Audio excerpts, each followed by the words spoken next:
Huwag nating galawin or magpindot tayo ng hello mga kabisimay. So ngayon pagana tayo ng panel. Yan, addressable fire alarm panel ito. Kapag start tayo sa pagpa-energize ng panel, yan, makikita natin yan, umiilaw yan sa gilid. So ibig sabihin, yung system ay nag-generate. So makikita natin power fault, system fault, and disablement. So ganyan ang makita natin sa panel kapag ino-on natin. So dito sa loob, yan, makikita natin diyan ang mga electronic board sa loob. So may backup power supply ito na battery, may fuse din na protection sa ating line to neutral na supply.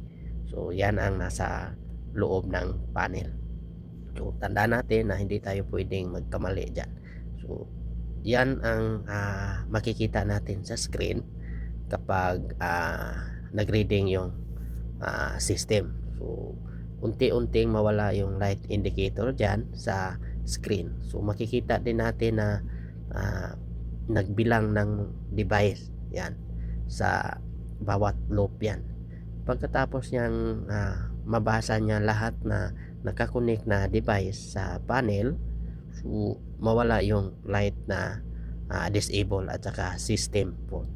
So balik dito tayo sa loob. Yung cable na yan, yung dalawa ay in and out cable yan, isang loop lang ito. Yung dalawang cable naman ay sa supply na blue. Kapag nag-reading pa yung panel, so kailangan nating hayaan natin matapos. Huwag nating galawin or magpindot tayo ng ibang mga button dyan kasi maghang yan. So ngayon, isa na lang ang natira, nawala na yung disablement. So kailangan ang panel natin ay malinis, walang ibang light indicator na makikita natin dyan maliban sa power supply. Kapag hindi nawala yung light indicator na system fault, so kailangan nating i-configure ang panel. So hintayin muna natin na mabasa niya lahat ng system para mawala yan ang light na yan.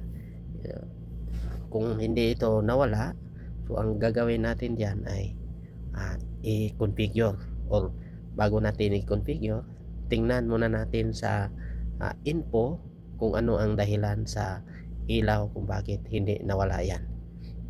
So ganyan ang pagana ng addressable fire alarm panel. So hanapin natin yan, menu lang tayo, tapos i-display setting. Kapag hindi pa rin nawala, so hanapin natin sa menu at i-configure natin para mawala yung fault. Minsan kasi yung umiilaw na fault dyan ay mawala yan kapag pinindot natin yung cancel buzzer. Yan. So kapag hindi nawala, kahit pinindot natin cancel buzzer, so i-configure natin, i-delete fault natin or delete all. Yan. So kailangan kapag nag-delete all tayo, kailangan naka-backup copy na ang system para hindi mawala yung data na nakasave sa system na yan. Yun ang dapat nating tandaan.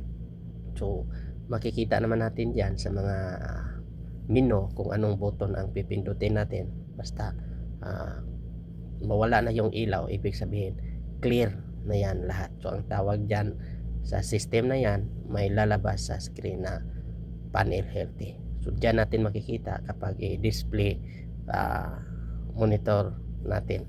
So panel healthy, wala nang ilaw makikita natin maliban sa power. Okay? Kung may idea din kayo sa mga fire alarm, paki-share naman.